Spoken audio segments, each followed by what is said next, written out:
अनाथ बेटा। रूपा और शेखर सरिता विहार में रहते हैं। वो अपनी जिंदगी में बेहद खुश होते हैं। दोनों का शौर्य नाम का एक बेटा भी होता है, जिस पर दोनों ही अपनी जान छिड़कते हैं।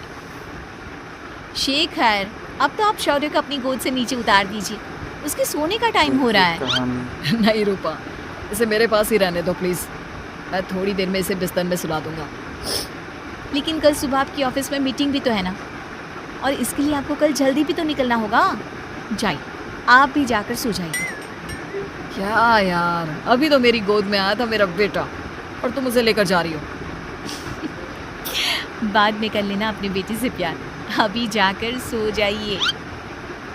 रूपा शेखर से शौर्य को ले रही होती है कि तभी शौर्य रोने लगता है। शौर्य को रोता देखकर रूपा उसे फिर से शेखर को थमा देती है। आपका बेटा ना एक नंबर का नौटंकी है, बिल्कुल आप पर गया है वो। साफ बोलो ना, तुम्हें जलन होती है हम दोनों बाप बेटे का प्यार देखकर। पहले बड़ा तो होने दो तुम शौर्य को, फिर देखना वो सबसे ज्यादा मुझे ही प्यार करेगा। देखते हैं। ऐसे ही दिन बीतते चले जाते हैं और एक दिन कैंसर की बीमारी के चलते रूपा की मौत हो जाती है। अब शौर्य 3 साल का हो चुका होता है, जिसके कारण उसकी दादी शेखर पर दूसरी शादी का दबाव बनाने लगती है। शेखर, शौर्य अभी बहुत छोटा है और उसे इस समय एक माँ के प्यार की बहुत जरूरत है। माँ, मुझे दूसरी शादी नहीं करनी। क्या पता जो दूसरी औरत आएगी वो मेरे बेटे को एक माँ का प्यार दे या ना दे। तो रूपा की छोटी बहन वैशाली से ही शादी क्यों नहीं कर लेता? वो तो शौर्य को एक माँ का प्यार पूरा दे सकती है ना। मैंने कहा ना माँ, मुझे दूसरी शादी नहीं करनी, और अपनी ही पत्नी की बहन से तो हरगिज नहीं। ऊपर से अगर रूपा देख रही होगी तो वो क्या सोचेगी? अपने लिए ना सही, लेकिन तुझे शौर्य के लिए तो शादी करनी ही पड़ेगी ना बेटा। शेखर कुछ कहता उससे पहले ही अंजुमन उसे रूपा की कसम दे देती है, जिसके आगे मजबूर होकर शेखर शादी के लिए हामी भर देता है। देखो वैशाली, मैंने तुमसे शादी सिर्फ अपने बच्चे के लिए की है। मैं चाहता हूं कि तुम उसे एक माँ का भरपूर प्यार दो। शौर्य, आपके साथ साथ मेरा भी कुछ लगता है। अगर आप मुझसे शादी नहीं भी करते तब भी मेरा प्यार शौर्य के लिए कभी कम या ज्यादा नहीं होता। शादी के कुछ दिनों बाद ही शेखर की माँ की भी मौत हो जाती है। वैशाली शौर्य को एक माँ से भी बढ़कर प्यार देती है। शौर्य को लेकर वैशाली का यूं निस्वार्थ प्यार देखकर शेखर को भी उससे प्यार हो जाता है और कुछ सालों बाद शेखर और वैशाली का भी लड़का हो जाता है। लेकिन इसके बाद वैशाली का शौर्य को लेकर बर्ताव बदलने लगता है। वैशाली, मैं देख रहा हूँ तुम आजकल शौर्य का जरा भी ध्यान नहीं रख रही हो। मुझे पता नहीं था कि आदित्य के होने के बाद तुम इतना बदल जाओगी। आदित्य मेरा अपना सगा खून है और शौर्य दीदी का, फिर मैं दोनों में अंतर कैसे नहीं करूं? माँ भले ही दोनों की अलग अलग है, लेकिन पिता तो एक है ना।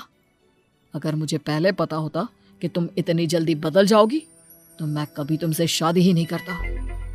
हाँ, तो किसने कहा था आपसे मुझसे शादी करने के लिए? मैं थोड़ी ना आई थी आपके पास, आपकी माँ ही आई थी मेरे घर आपका रिश्ता लेकर। वैशाली, मुझे तुमसे ऐसी उम्मीद नहीं थी।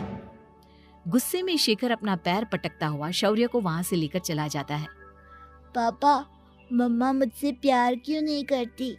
क्या मैं उनका सगा बेटा नहीं हूँ इसलिए मुझसे प्यार नहीं करती? मम्मा नहीं करती तो क्या हुआ बेटा, पापा तो करते हैं ना आपसे प्यार। कुछ दिनों के बाद, आज तुझे खाना पीना कुछ नहीं मिलेगा, चल चुपचाप से अपने रूम में जाकर सो जा। माँ, अब भाई को खाना क्यों नहीं दे रही हो? बेटा तू आराम से खाना खा, इस नालायक की चिंता मत कर। एक दिन खाना नहीं खाएगा तो मर नहीं जाएगा ये। अगर भैया नहीं खाएंगे तो मैं भी नहीं खाऊंगा। तू अपने भाई का भक्त क्यों बन रहा है? ये तेरा सौतेला भाई है, सगा नहीं जो तू लक्ष्मण बन रहा है। माँ, आपको इतना भी नहीं मालूम? श्री राम और लक्ष्मण सगे भाई नहीं थे। श्री राम माता कौशल्या और लक्ष्मण माता सुमित्रा की कोख से जन्मे थे। दोनों के सिर्फ पिता एक थे, लेकिन माँ अलग थी। मुझे ज्यादा ज्ञान देने की जरूरत नहीं है। ये सतयुग और त्रेता युग नहीं है, समझे? आया बड़ा भाई का चमचा। इतना कहकर वैशाली वहां से चली जाती है। जिसके कुछ टाइम बाद शिखर वहां आता है और आदित्य उसे सारी बात बताता है। मुझे माफ कर दो शौर्य, तुम्हारी माँ के जाने के बाद मुझे दूसरी शादी का फैसला करना ही नहीं चाहिए था। अगर मैं दूसरी शादी नहीं करता तो शायद आज तुम्हारी ये हालत ना होती। नहीं पापा, अगर आप शादी नहीं करते तो मुझे आदित्य जैसा छोटा भाई कभी नहीं मिलता। थैंक यू मुझे इतना अच्छा भाई देने के लिए। तुम दोनों हमेशा ऐसे ही साथ रहना, फिर कोई भी तुम दोनों का कुछ नहीं बिगाड़ पाएगा। चलो मैं तुम दोनों को आइसक्रीम खिला कर लाता हूँ, बहुत भूख लग रही है ना। शिखर शौर्य और आदित्य को आइसक्रीम दिलाने लेकर जाता है। वो दोनों को पार्क में खड़ा करके आइसक्रीम लेने जा ही रहा होता है, तभी तेज रफ्तार से आती हुई एक गाड़ी उसे कुचल देती है और उसी पल शेखर की मौत हो जाती है, जिसके बाद शौर्य की जिंदगी नर्क से भी बदतर हो जाती है। सुन रहे चिरकुट, इस घर के किसी भी सामान को मेरी मर्जी के बगैर हाथ मत लगाना। इन सब पर अब तेरा कोई हक नहीं है, समझा? ठीक है माँ, मैं आपकी इजाजत के बगैर किसी चीज को हाथ नहीं लगाऊंगा। चल जाकर अब पूरे घर की सफाई कर। महज 7 साल का शौर्य वैशाली के कहने पर अपने नन्हे नन्हे हाथों से पूरे घर की सफाई करने लगता है। ऐसे ही दिन बीतने लगते हैं, लेकिन मासी से माँ बनी वैशाली को उस मासूम से बच्चे पर जरा भी तरस नहीं आता। क्यों शौर्य, ये घर में इतनी गंदगी कैसे हो रही है? ढंग से सफाई नहीं की है क्या तूने? माँ मैंने तो अच्छे से सफाई की थी, लेकिन आदित्य बार बार इधर उधर चलकर गंदा कर देता है। अच्छा, खुद से एक काम ढंग से नहीं होता और अपनी गलतियों का जिम्मेदार मेरे बेटे को ठहराता है। इतना कहकर वैशाली बांस का डंडा उठाकर शौर्य को जोर जोर से मारने लगती है। तभी वहां वैशाली के मायके वाले भी आ जाते हैं और उसकी सारी करतूतें देख लेते हैं। माँ मैं ऐसा क्या करूं जिससे आप मुझे भी आदित्य के जितना प्यार करोगी? बोलिए ना माँ, मेरे क्या करने से आपके अंदर मेरे लिए ममता जागेगी? वैशाली शौर्य की एक नहीं सुनती, उसके ऊपर डंडे बरसाती जाती है। हद पार होते देख वैशाली की माँ उसका हाथ पकड़ती है और जोर से उसे थप्पड़ मारती है। यही सब करने के लिए तूने दामाद जी से शादी की थी? हमने सपने में भी तुझसे ऐसी हरकत की उम्मीद नहीं की थी। तू माँ नहीं, माँ के नाम पर एक धब्बा है। बस कीजिए माँ, आदित्य के इस दुनिया में आने से पहले मैंने इसे बहुत प्यार किया था, लेकिन अब जब मेरी खुद की औलाद है तो मैं किसी और के बच्चे से प्यार क्यों करूं? अरे नालायक औरत, जिसे तू किसी और का बच्चा कह रही है वो तेरी खुद की सगी बहन का बच्चा है।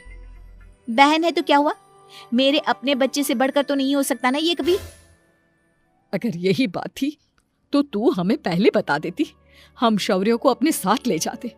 उसे इस तरह प्रताड़ित करने की क्या जरूरत थी? अगर आपको लेकर जाना है ना तो ले जाइए इसे, मैं नहीं रोकूंगी। नहीं माँ, मुझे कहीं नहीं जाना, मुझे आपके साथ ही रहना है। मैं तेरी कोई माँ बाबा नहीं हूँ, तेरी माँ मर चुकी है, समझा? अब निकल जा मेरे घर से। माँ अब बहुत गंदी हो, मुझे भी नहीं रहना आपके साथ, मैं भी भाई के साथ ही जाऊंगा। अरे तू क्यों जाएगा, तू तो मेरा सगा बेटा है, जाने दे इसे। हम यहाँ ऐश से रहेंगे, तुम्हारे पापा बहुत सारी जमीन जायदाद छोड़ गए हैं तुम्हारे लिए। नहीं माँ, मुझे भाई के साथ जाना है। आप अच्छी नहीं हो, आप बहुत बुरी हो, आप भाई को बहुत परेशान करती हो।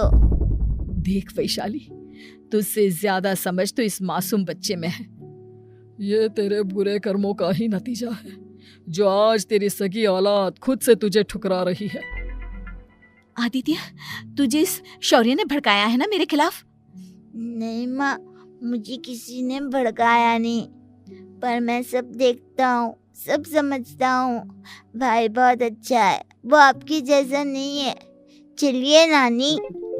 इतना कहकर वैशाली के मायके वाले आदित्य और शौर्य को अपने साथ ले जाते हैं और इस तरह वैशाली बड़े से घर में अकेली पड़ जाती है। 2 बेटों के होते हुए भी आज उसे माँ कहकर बुलाने वाला कोई नहीं होता।